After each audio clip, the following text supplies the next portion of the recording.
الحمد لله الذي هدانا لهذا وما كنا لنهتدي لولا أن هدانا الله.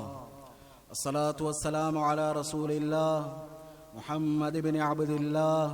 أما بعد، فقد قال الله تعالى: أعوذ بالله من الشيطان الرجيم، بسم الله الرحمن الرحيم. من عمل صالحا من ذكر أو أنثى وهو مؤمن فلنحيينه حياة طيبة ولنجزينهم أجرهم بأحسن ما كانوا يعملون. وقال النبي صلى الله عليه وآله وسلم: إنما الأعمال بالنيات وإنما لامرئ ما نوى، فمن كانت هجرته إلى الله ورسوله فهجرته إلى الله ورسوله، ومن كانت هجرته لدنيا يصيبها أو امرأة ينكحها فهجرته إلى ما هاجر إليه أو كما قال صلى الله عليه وآله وسلم. அளவற்ற அருளாளனும் நிகரற்ற அன்புடையவனுமாகிய அல்லாஹ்வின் பெயரை கொண்டு ஆரம்பம் செய்கிறேன். சாந்தி மதம் மீது வந்த சத்திய தூதர் சன்மார்க்க போதகர் சர்தாரே தோ ஆலம் முஹம்மதே முஸ்தபா ஸல்லல்லாஹு அலைஹி வஆலிஹி வஸல்லம் அவர்கள் மீதும், இந்த தீன் பிற்காலத்தில் வாடிய மலராக இருக்கக்கூடாது, வாடாத ஒரு மலராக இருக்க வேண்டும் என்பதற்காக வேண்டி உயிர் தியாகங்கள், இரத்த தியாகங்கள் செய்த உத்தம சஹாபா தோழர்கள் மீதும், அவர்களை பின்பற்றிய தாபிஊன்கள், தபஉ தாபிஈன்கள் அனைவர்கள் மீதும், இந்த உலகத்திலே வாழ்ந்த, வாழுகின்ற, வாழப் போகின்ற அத்துணை முஃமினான முஸ்லிமான ஆண்கள், பெண்கள் அனைவர்கள் மீதும் இந்த வானம் பூமி இருக்கும் காலமெல்லாம் என்றென்றும் சாந்தியும் சமாதானமும் உண்டாவதாக. ஜுமாவுடைய கடமையை நிறைவேற்றுவதற்காக வேண்டி இஅ்திகாஃபுடைய நிய்யத்துடன் வந்து அமர்ந்திருக்கும் அல்லாஹ்வின் நல்லடியார்களே, அல்லாஹ் சுப்ஹானஹு வ தஆலா தன் வாழ்விலே எந்தெந்த நல்ல காரியங்களை எடுத்து நடக்கும்படி கட்டளையிட்டிருக்கின்றானோ அவைகளை தன்னால் இயன்ற அளவு எடுத்து நடக்கும்படியும், எவைகளை விட்டு தடுத்து தவிர்ந்து வாழும்படி கட்டளையிட்டிருக்கின்றானோ அவைகளை விட்டு முற்றுமுழுதாக தடுத்து தவிர்ந்து வாழும்படியும் முதலாவதாக எனக்கும் அப்பால் உங்களுக்கும் வசியத்தும் நசீஹத்தும் செய்து கொள்கிறேன். மேலான பெரியார்களே, சகோதரர்களே, அல்லாஹ் சுப்ஹானஹு வ தஆலா இந்த உலகத்திலே எண்ணில் அடங்காத படைப்பினங்களை படைத்து படைப்பினங்களிலே சிறந்த படைப்பாக மனிதர்களாக எங்களை அல்லாஹ் ஆக்கி இருக்கிறான். கண்ணியமானவர்களே, அல்லாஹ் சுப்ஹானஹு வ தஆலா எல்லா படைப்பினங்களையும் விட எங்களை சிறப்பு படுத்தியது அல்லாஹ்வின் இரக்கத்தை உணர்த்துகிறது, அல்லாஹ்வின் அன்பை உணர்த்துகிறது. அல்லாஹ் இந்த உலகத்திலே தாய் வைத்திருக்கும் அன்பை விட 100 மடங்கு, கோடி மடங்கு, 1000 மடங்கு அல்லாஹ்வுடைய இரக்கம் ரொம்ப விசாலமானது. கண்ணியமானவர்களே, அல்லாஹ்வுடைய இரக்கம் மட்டும் எங்களுக்கு இல்லண்டா, லவ் யுஆஹிதுல்லாஹு الناس بما كسبوا على تركها ما ظهر على تركها ما ظهر من دابة. அல்லாஹ் சுப்ஹானஹு வ தஆலா லவ் யுஆஹிது الناس, மனிதர்களை பார்த்து அல்லாஹ் சொல்லுகிறான், மனிதர்கள் செய்கின்ற தவறுக்கு இந்த பூமிக்கு மேலாலே யாரும் எஞ்சி இருக்க மாட்டார்கள், எல்லாமே பூமிக்கு கீழால் போயிருப்பார்கள். கண்ணியமானவர்களே, அல்லாஹ் இறக்கப்பட்டதுனாலதான் நாம இப்படிப்பட்டவங்களாக வாழ்ந்தோம். அல்லாஹ் எங்களை பூமிக்கு மேலால வச்சிருக்கிறான், அல்லாஹ் எங்களை முகம் பார்த்திருக்கிறான். அல்லாஹ் எங்களை கைவிடாம இருப்பதற்காக காலத்துக்கு காலம், நேரத்துக்கு நேரம், சந்தர்ப்பங்களை அல்லாஹ் தந்து, அல்லாஹ்வை இன்னும் நெருங்கிக்கோங்க, அல்லாஹ்வோட அன்பை இன்னும் அடைஞ்சுக்கோங்க, அல்லாஹ்வோட பொருத்தத்தை பெற்றுக்கோங்க, அல்லாஹ்வை நீங்க விட்டுறாதீங்க. உலகத்தில் எது கிடைத்தும் எந்த பிரயோஜனமும் கிடைக்காது, அல்லாஹ் கிடைக்கலண்டா. எல்லாம் கிடைச்சிருச்சு. மனைவி விரும்பினது போல கிடைச்சிட்டா, பிள்ளைகள் விரும்பினது போல கிடைச்சிட்டாங்க, உம்மா வாப்பா விரும்பினது போல இருக்கிறாங்க, நினைச்ச தொழில் கிடைச்சாச்சு, நினைச்ச அதிகாரம் கிடைச்சாச்சு, நினைச்ச ஆட்சி கிடைச்சாச்சு, எல்லாம் கிடைச்சிருச்சு. கிடைக்க வேண்டிய அல்லாஹ் கிடைக்கல. கண்ணியமானவர்களே, உலகம் அற்பமானது, இந்த உலகத்தில் உள்ளவைகள் அற்பமானது. ஆனால் அல்லாஹ் அப்படிப்பட்டவன் அல்ல. இந்த உலகத்தில் எந்த காரியத்தை செய்தாலும் அல்லாஹ் கை கொடுக்க காத்திருக்கிறான், முகம் பார்க்க காத்திருக்கிறான். அல்லாஹ் சந்தர்ப்பமாக தந்து இப்போ அல்லாஹ் ஹஜ்ஜுடைய காலத்தை தந்திருக்கிறான். ஹஜ்ஜ வச்சு அல்லாஹ்வை நெருங்குவதை அல்லாஹ் விரும்புகிறான். ஹஜ்ஜ சந்தர்ப்பமா எடுத்துக்கோங்க.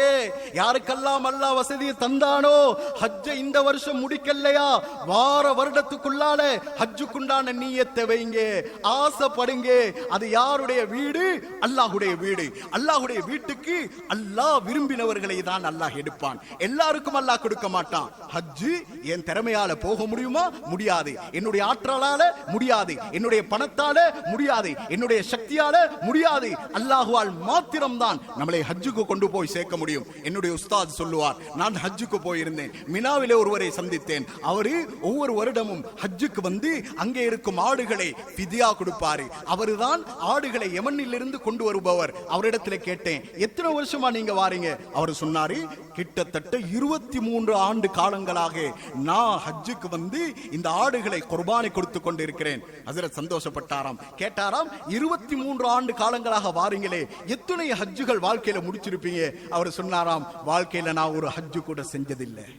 கண்ணியமானவர்களை, பூமியை தொட்டதனால் ஹஜ்ஜு செஞ்சார்கள் என்ற சரித்திரம் கிடையாது. அந்த பூமிக்கு வந்ததனால் ஹஜ்ஜு கிடைச்சிரும் என்ற சரித்திரம் கிடையாது. அதே குரூப்ல இன்னொரு பெண்மணி வந்திருந்தா, நீங்க எப்படி வந்தீங்கன்னு கேட்ட நேரம் அவ சொன்னாலாம், நான் கீரை வித்து சல்லி சேர்த்து அந்த சல்லில அல்லாஹ்வுடைய உதவியால் ஹஜ்ஜுக்கு வந்து சேர்ந்தேன். கண்ணியமானவர்களை, காசால் ஹஜ்ஜு செய்ய முடியும் என்றால் முடியாது, திறமையால் முடியும் என்றால் முடியாது.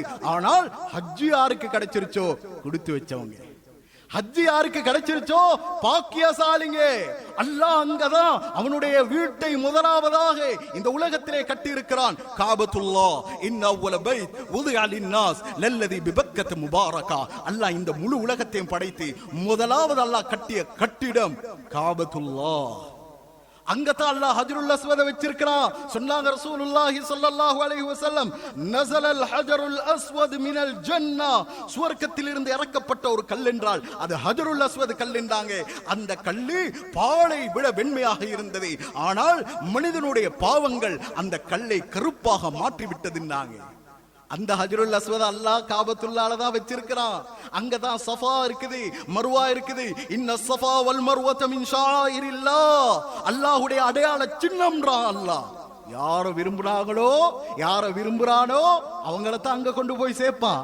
யார அல்லாஹ் நேசிக்கிறானோ அவங்கள தான் அங்க கொண்டு போய் சேர்ப்பான். ஹஜ்ஜுக்கு போயிட்டோமா, ஹஜ்ஜுடைய நாட்கள் எல்லாம் போகுதா, ஒவ்வொரு நாளும் பிறை 8வது அண்டிலிருந்து ஹஜ்ஜுடைய காரியங்கள் ஆரம்பமாகுது. மினாவுடைய நாள், மினாவுக்கு பிறை 8 நாங்க போய் சேருவோம். அடுத்த நாள் பிறை 9 அரஃபாவுடைய நாள். ஒன்று இருக்குது அரஃபாவுடைய நாள், இன்னொன்று இருக்குது அரஃபாவுடைய இடம். ஹஜ்ஜில காபத்துல்லா கிட்ட அரஃபாவுடைய இடத்தை அல்லாஹ் வச்சிருக்கிறான். சொன்னாங்க ரசூலுல்லாஹி ஸல்லல்லாஹு அலைஹி வஸல்லம், உங்க ஹஜ்ஜு கூடணுமா அரஃபா மைதானத்துக்கு நீங்க போயே ஆகணும். பிறை 9 நீங்க ஹாஜராகி இருக்கணும். அல் ஹஜ்ஜு அரஃபா, ஹஜ் என்றாலே அரஃபாண்டாங்க.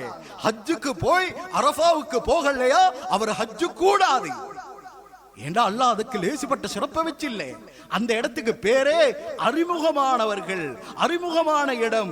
ஏன் அந்த இடத்துக்கு அரஃபா என்ற பேர் வந்துச்சுண்டா, ஃபக்ருத்தீன் அர்-ராஸி ரஹ்மத்துல்லாஹி அலைஹி முதல் 3 இமாம்கள், அதே போல இன்னும் சில இமாம்கள் சில கருத்துக்களை எழுதியிருக்கிறார்கள். அதுல உண்டு, பூரா உலகத்தில் உள்ள எல்லா மக்களும் ஒரே இடத்திலே யாரும் யாரையும் அறிமுகம் இல்லாத நிலைமையிலே வந்து அந்த இடத்திலே அறிமுகமாகிக் கொள்கிறார்கள். அந்த இடத்திலே ஸ்ரீலங்காவை சேர்ந்தவர்கள் இருப்பார்கள், இந்தியாவை சேர்ந்தவர்கள் இருப்பார்கள், லெபனானை சேர்ந்தவர்கள் இருப்பார்கள், ஈராக்கை சேர்ந்தவர்கள் இருப்பார்கள், யமனை சேர்ந்தவர்கள் இருப்பார்கள். எல்லா மக்களும் அந்த இடத்திலே வந்து ஒத்தர் அறிமுகமாகிற இடம். அதனாலதான் அந்த இடத்திற்கு அரஃபா என்கிற பேர் வந்தது.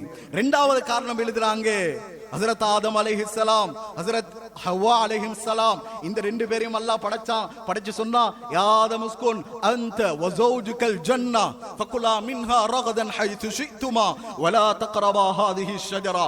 அல்லாஹ் ஆதம் அலைஹிஸ்ஸலாத்தையும் ஹவ்வா அலைஹிஸ்ஸலாத்தையும் படைச்சு அல்லாஹ் சொன்னானாம், நீங்க 2 பேரும் சொர்க்கத்துக்குள்ள வாழுங்க, சந்தோஷமா வாழுங்க, நிம்மதியா வாழுங்க, எல்லாத்தையும் அனுபவிங்க, எல்லாத்தையும் சாப்பிடுங்க.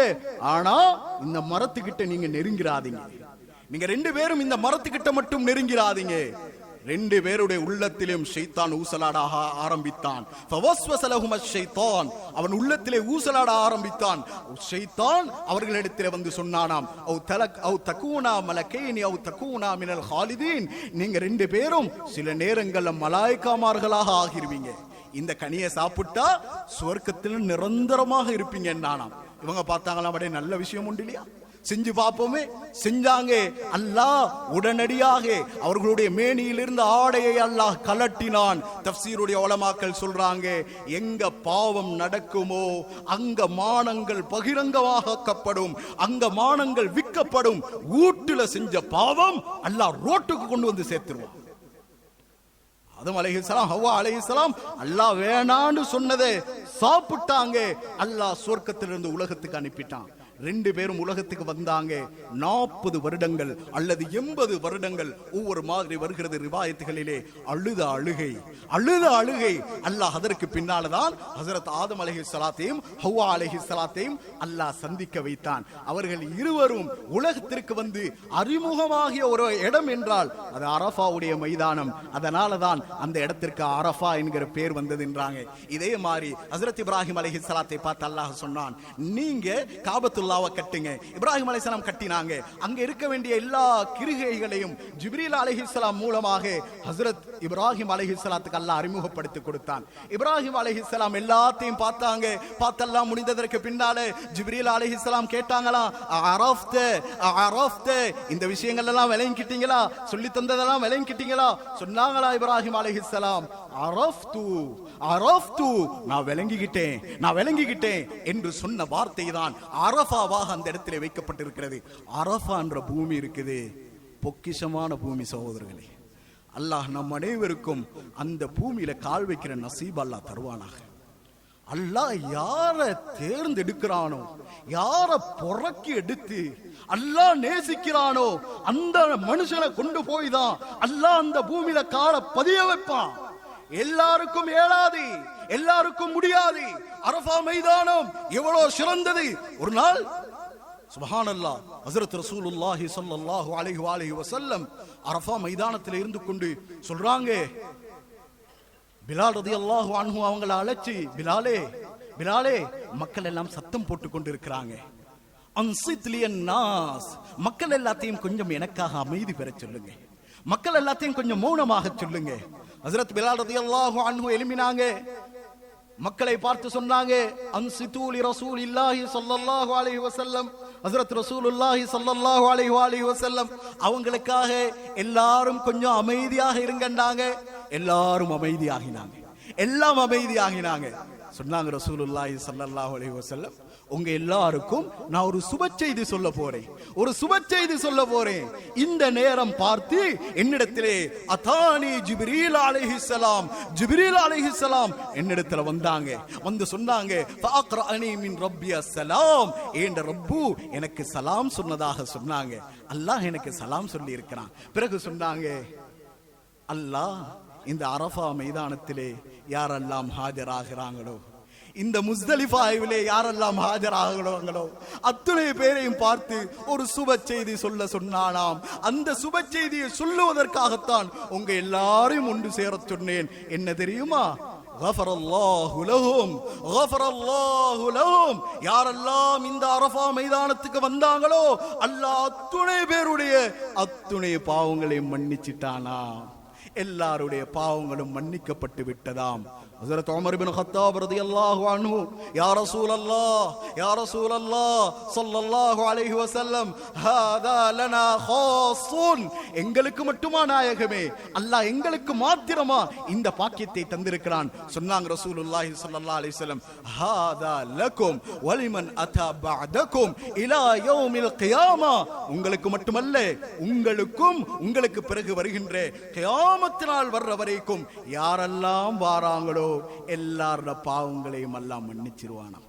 இன்னொரு தடவை சொன்னாங்க ரசூலுல்லாஹி ஸல்லல்லாஹு அலைஹி வஸல்லம், இந்த அரஃபா மைதானத்துக்கு யாரெல்லாம் வந்துட்டாங்களோ அவங்க எல்லாம் வந்து அமல் இபாதத் செஞ்சு கொண்டு இருக்கிற நேரம் அல்லாஹ் சுப்ஹானஹு வ தஆலா மலாயிகமார்கள் எல்லாரையும் அழைத்து எல்லாரிடத்திலும் இன்னல்லாஹ யுபாஹி பிஹிமுல் மலாயிகா, எல்லா மலாயிகமார்களிடத்திலும் அல்லாஹ் அரஃபா மைதானத்தில் இருக்கிறவங்களை பார்த்து புகழ்ந்து பேசுவானா. அல்லாஹ் சொல்லுவானா, ஜாஊனி ஷுஅஸன் குப்ரா, இவங்க எல்லாம் என்னிடத்தில் எப்படி வந்திருக்காங்க தெரியுமா? பரட்டை முடியோட, புழுதி படிந்த உடலோட என்னிடத்திலே வந்திருக்கிறாங்க. இவங்களோட ஆசை எல்லாம் என்னவென்று தெரியுமா? இவர்களுடைய தேட்டம் எல்லாம் என்னவென்று தெரியுமா? யர்ஜூன ரஹ்மதி வ மக்ஃபிரதி, இந்த உலக ஆதாயங்களை ஆசைப்படவில்லை, இந்த ஆட்சி அதிகாரத்தை ஆசைப்படவில்லை, பணத்தையும் பதவியும் ஆசைப்படவில்லை. இவர்களுடைய ஆசை எல்லாம் நாட்டம் எல்லாம் என்னுடைய ரஹ்மத்தும் மக்ஃபிரத்தும், என்னுடைய ரஹ்மத்தும் மக்ஃபிரத்தும் என்று அல்லாஹ் சொல்லிவிட்டு சொல்லுவான அடியார்களை பார்த்து இன்னி கத் கஃபர்து லஹும், இன்னி கத் கஃபர்து லஹும், இந்த அடியார்கள் எல்லாரையும் நான் மன்னிச்சிட்டேன். எந்த அளவுக்கு நான் மன்னிக்கிறேன் தெரியுமா? காததிர் ரமல், மணல் துளிகளின் அளவு பாவங்கள் செஞ்சிருந்தாலும், வகாததில் கத்ர், மழை துளிகளின் எண்ணிக்கை அளவு பாவம் செஞ்சிருந்தாலும், வகஸபதில் பஹர், அல்லாஹ் சொல்லுவானாம் கடல் நுரை அளவு பாவங்கள் இவர்களிடத்திலே இருந்தாலும் எல்லார பாவங்களையும் லகஃபர்து லஹும், நான் மன்னிச்சிட்டேன்னுவானா. கண்ணியமானவர்களை, ஆசை வைங்க, ஆசைப்படுங்க. அல்லாஹ் இந்த பாக்கியத்தை நம் அனைவருக்கும் தந்தருள் புரிவானாக. ஒன்று ஹஜ்ஜுடைய காலம். பிறகு அல்லாஹ் ஹஜ்ஜுக்கு எங்களுக்கு போற அளவுக்கு வசதி இல்லையா, அல்லாஹ் லேசாக்கி தாரான். நீங்க ஹஜ்ஜுக்கு போற அளவுக்கு வசதி இல்லை, ஊர்லயே இருக்கிறீங்களா, துல்ஹிஜ்ஜாவுடைய முதல் 10 நாட்கள், இந்த முதல் 10 நாளையும் அல்லாஹ் நேசிக்கிறான். அதுல எவ்வளவுக்கு எவ்வளவு முடியுமோ அவ்வளவு அமல் செஞ்சுக்கோங்க. அந்த அமல் எந்த அளவு அல்லாஹ்வை சந்தோஷப்படுத்தும், அல்லாஹ்வுடைய பாதையில போய் உயிருக்கு உயிரை போராடி கொண்டு ஒருத்தர் ஜிஹாது செய்கிறாரு. இதை விட அல்லாஹ் ஒரு துல்ஹிஜ்ஜாவுடைய மாதத்துல செய்யற அமலை பார்த்து சந்தோஷப்படுறான். அல்லாஹ் விரும்புறான், அல்லாஹ் ஆசைப்படுறான். இந்த 10 நாளையும் அமல் இல்லாமல் கழித்தாலும் அல்லாமா கஸாலி ரஹ்மத்துல்லாஹி அலைஹி சொல்றாங்க, பாவத்தோட கழிச்சிடாதீங்க. அல்லாஹ் யார நேசிக்கிறானோ நல்லமல் செய்யற பாக்கியத்தை கொடுப்பான். அல்லாஹ் யார ஆகவிருக்கிறானோ இந்த மாதிரி நாட்கள்லயும் அல்லாஹ் அவங்க மூலமா பாவங்கள் செய்ய வைப்பான்றான். நியமானவர்களே, இந்த நாட்கள்ல பாவங்கள் செஞ்சிடக்கூடாது. அல்லாஹ் எதிர்பார்க்கிற நாள், ஆக சிறந்த நாள். இந்த நாள்ல 9வது நாள் தான் அரஃபாவுடைய நாள். ஒன்று அரஃபாவுடைய மைதானம், அது ஹஜ்ஜுக்கு போனால் தான் கிடைக்கும். இன்னொன்று அரஃபாவுடைய நாள். அல்லாஹ் என்ன செய்யறான், ஹஜ்ஜுக்கு போகலையா இருந்தாலும் உங்களுடைய எல்லா பாவங்களையும் மன்னிக்கிறதுக்கு நான் ஒரு வழி சொல்லித்தாரேன். ரசூலுல்லாஹி ஸல்லல்லாஹு அலைஹி வஸல்லம் துல்ஹிஜ்ஜாவுடைய முதல் 9 நாட்களும் நோன்பு பிடிப்பாங்க. நோன்பு பிடிக்கிறவங்களா இருந்தாங்க. எங்களுக்கு குறைஞ்சது 9வது நாள் சரி நோன்பு பிடிச்சுக்கோங்க சொன்னாங்க ரசூலுல்லாஹி ஸல்லல்லாஹு அலைஹி வஸல்லம். சியாமு யௌமி அரஃபா, யார் அரஃபாவுடைய தினத்திலே நோன்பு பிடிக்கிறாங்களோ, அஹ்தஸிபு அலல்லாஹ், நான் அல்லாஹ்வை ஆதரவு வைக்கிறேன். அல்லாஹ் உங்களுக்கு என்ன செய்ய வேண்டும், யார் அந்த நோன்பை பிடிக்கிறாரோ, அய்யுகஃபிர ஸனத்தல்லதி கப்லஹு வஸனத்தல்லதி பஅதஹு, முந்தின ஒரு வருடத்தினுடைய பாவம் பிந்தின ஒரு வருடத்தினுடைய பாவங்களையும் அல்லாஹ் மன்னிப்பதற்கு நான் அல்லாஹ்வை ஆதரவு வைக்கிறேன். நாங்க ரசூல் ஸல்லல்லாஹு அலைஹி வஸல்லம்